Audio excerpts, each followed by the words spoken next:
한국이 영국과 일본을 제치고 세계 5위의 군사 강국이라는 보고서가 나왔습니다.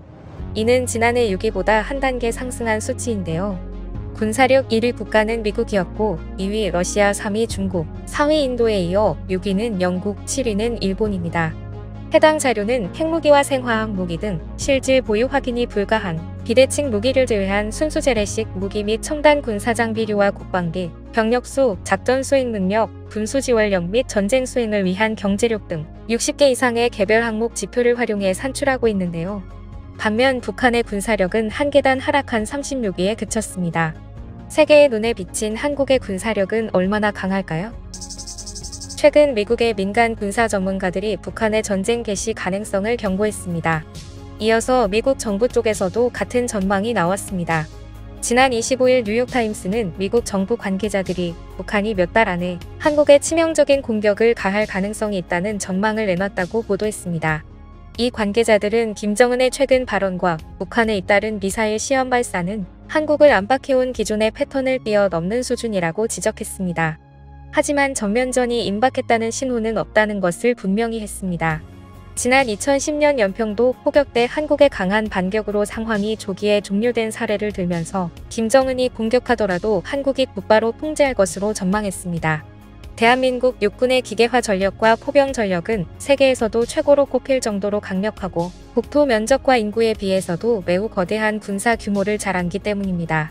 이와 관련해 최근 해외군사 전문 채널에서는 한국의 군사력에 대해 많이 다루고 있는데요. 해외 네티즌들의 큰 반응을 얻은 영상을 함께 보시죠.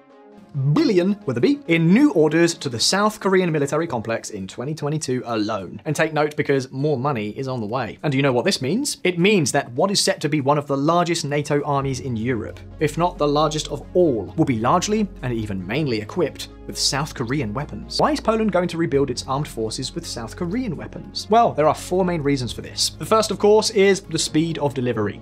The South Koreans managed to deliver the first 10 K2 tanks and 24 K9 howitzers to Poland in record time. But how is it possible for South Korean industry to have such fast delivery times? Well, this is basically possible thanks to the fact that this country is a huge industrial powerhouse that also has a very active military sector, not least because it is constantly producing to meet the demand of the South Korean armed forces itself. Another advantage is their greater ease of finding supplies. To give an example, modern weapons are equipped with a lot of very complex systems that need a huge amount of chips. They basically turned themselves into a one-stop shop. The South Korean defense industry has strong and stable ties with its suppliers, including semiconductor manufacturers. That's the advantage of having a large industrial base. You have easier access to all kinds of components and supplies. This is one of the main reasons why Poland will almost certainly be able to receive 180 Korean-made K2 tanks and 212 K9 howitzers by the end of 2025 or early 2026. But wait a minute, Josh, didn't you tell us before about 1,000 tanks and almost 700 howitzers? Well,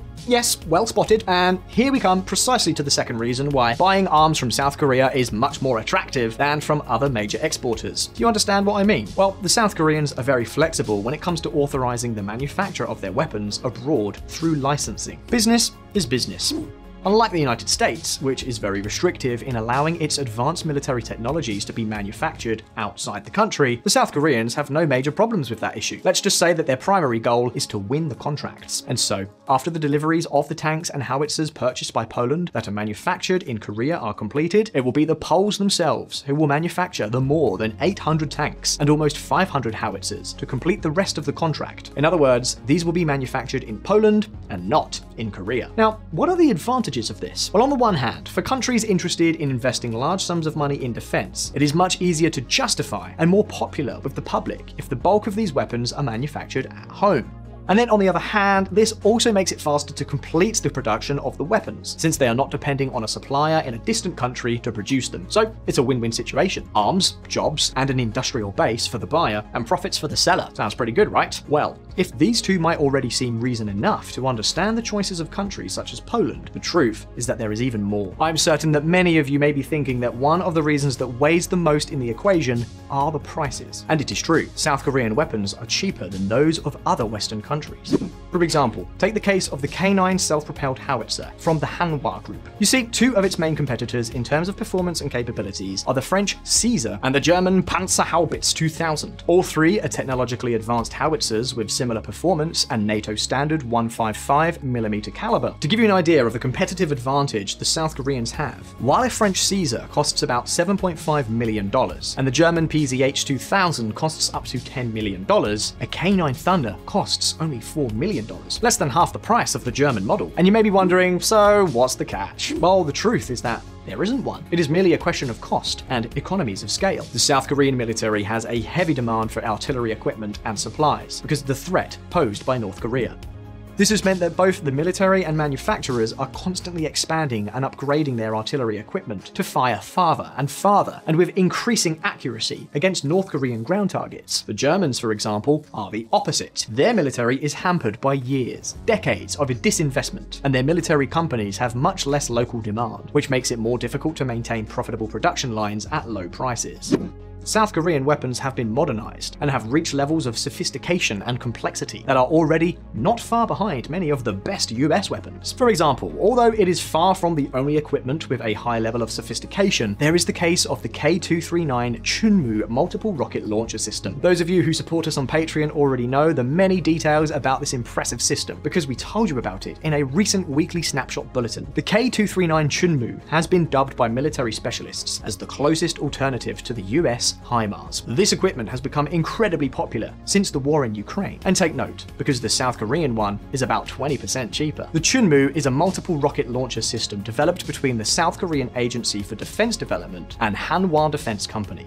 This system makes it possible to launch rockets of different caliber, explosiveness, and penetration in the same load. Thanks to the fact that its launchers are divided into two independent capsules, it can operate in saturation mode, like a Russian Grad, or in precision mode, like the HIMARS, even in the same launch. In this way, the same system can clear large areas of the enemy line, or destroy specific targets with an accuracy of less than 10 meters, or 32 feet. In addition, Hanwha has developed a wide range of missiles of various caliber and range for this system. With a single charge, it can fire up to 40 131mm unguided rockets with a range of 36 kilometers, or 22 miles, in less than 1 minute. And if precision is desired, it can also fire 12 239mm guided rockets at a distance of between 160 and 200 kilometers. That's 100 to 124 miles, a distance that they hope to extend in the coming years. And these are just a couple of the options, because the system is much more versatile than HIMARS when it comes to choosing the type of rocket. The question is, will South Korea succeed in establishing itself as one of the 4, or perhaps even 3, largest arms exporters in the world? Will we see any of these promising weapons operating in more European countries?